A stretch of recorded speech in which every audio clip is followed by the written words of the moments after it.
சங்கைக்குரிய மகாநாயக தேரர்களே, இணை மதகுருமார்களே, வெளிநாட்டு தூதுவர்களே, உயர் ஸ்தானிகர்களே, பிரதம நீதியரசரே, அழைப்பு விடுக்கப்பட்ட சிறப்பு அதிதிகளே, எமது நாட்டின் சனநாயகத்தின் மிக முக்கியமான பண்பு மக்களால் தம்மை ஆள்வதற்கான ஆட்சியாளரை தெரிவு செய்து கொள்வது என்பது எங்களுக்கு தெரியும். எனினும் தேர்தலின் போது வாக்குகளை அளித்தல் மற்றும் ஆட்சியாளரை தெரிவு செய்து கொள்வதால் மாத்திரம் சனநாயகம் முற்றுப்பெற மாட்டாது. அது சனநாயகத்தின் ஒரு அடிப்படை அம்சமாக அமைந்த போதிலும் எமது நாட்டில் சனநாயகத்தை பலப்படுத்துவதற்கான கட்டமைப்புகளின் பலம் பொருந்திய தன்மை, அதே போலவே சட்டங்களின் பலம் வாய்ந்த தன்மை அவசியம் என்பதை நாங்கள் ஏற்றுக்கொள்கிறோம்.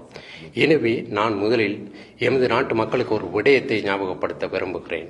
இந்த நாட்டின் சனநாயகத்திற்காக எனது உச்ச அளவிலான அர்ப்பணிப்பினை எனது பதவிக்காலத்தில் வெளிக்காட்டுவேன். அதே போலவே எமது நாட்டில் தேர்தல் ஒன்றின் போது அதிகார பரிமாற்றத்தின் போது அது சனநாயக ரீதியாக இடம்பெற்ற வரலாறு நிலவுகின்றது. ஒருபோதுமே தேர்தல் ஒன்றின் போது இடம்பெறுகின்ற அதிகார பரிமாற்றத்தை எந்த ஒரு தலைவரும் நிராகரித்ததில்லை. அதற்கிணங்க செயலாற்றி முன்னாள் ஜனாதிபதி கௌரவ ரணில் விக்ரமசிங்கே அவர்கள் மக்கள் ஆணையை சுமூகமாக ஏற்றுக்கொண்டு இந்த சனநாயக அதிகார பரிமாற்றத்திற்கான அவருடைய அர்ப்பணிப்பையும் முன்மாதிரியான தன்மையையும் வெளிக்காட்டியமைக்காக நன்றி கூற கடமைப்பட்டுள்ளேன். அதே போலவே எங்களுக்கு கிடைப்பது சவால்கள் நிறைந்த ஒரு நாடு என்பதை நாங்கள் மிகவும் ஆழமாக விளங்கிக் கொண்டிருக்கிறோம். எமது அரசியலில் இதைவிட பரிசுத்தமாக்கப்பட வேண்டிய, மக்கள் பாரிய அளவில் எதிர்பார்க்கின்ற சாதகமான அரசியல் கலாச்சாரம் ஒன்றின் தேவை நிலவுகிறது.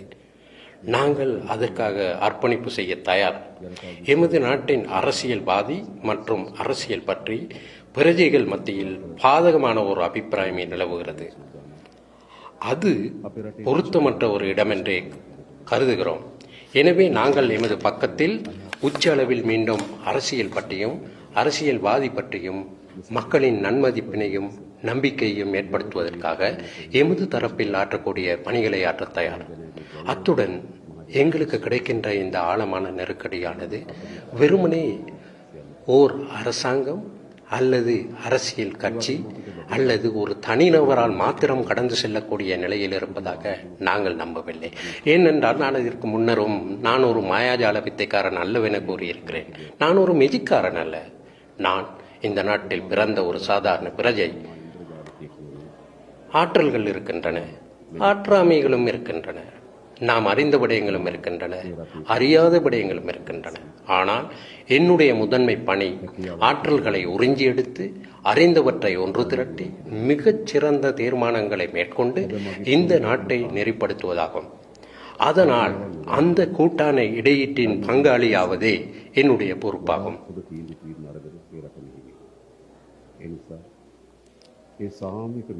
அதுபோலவே இந்த நெருக்கடியை நிறைவு செய்யும் போது அனைத்து துறைகளையும் சேர்ந்த பொது பிரஜைகளுக்கு ஒரு பாரிய பொறுப்பு இருக்கிறது. அந்த பொறுப்பினை ஈடேற்றுவதற்காக நான் உங்கள் அனைவரினதும் ஒத்துழைப்பினை எதிர்பார்க்கிறேன். ஆனால் நாட்டின் ஜனாதிபதி என்ற வகையில் என்னிடம் ஒரு தலையாய பொறுப்பு இருப்பதாக நான் நம்புவதோடு இந்த சவாலை வென்றெடுப்பதற்காக எல்லா சந்தர்ப்பங்களிலும் செயலாற்றுவதற்காக என்னிடம் கையளிக்கப்பட்டுள்ள பொறுப்பினை நான் முறைப்படி ஈடேற்றுவேன் என்பதை இந்த சமூகத்திற்கு நிரூபித்து காட்டுவேன். அதே போலவே குறிப்பாக எங்களுக்கு தெரியும், எமது நாட்டுக்கு சர்வதேச ஒத்துழைப்பு அவசியமாகும்.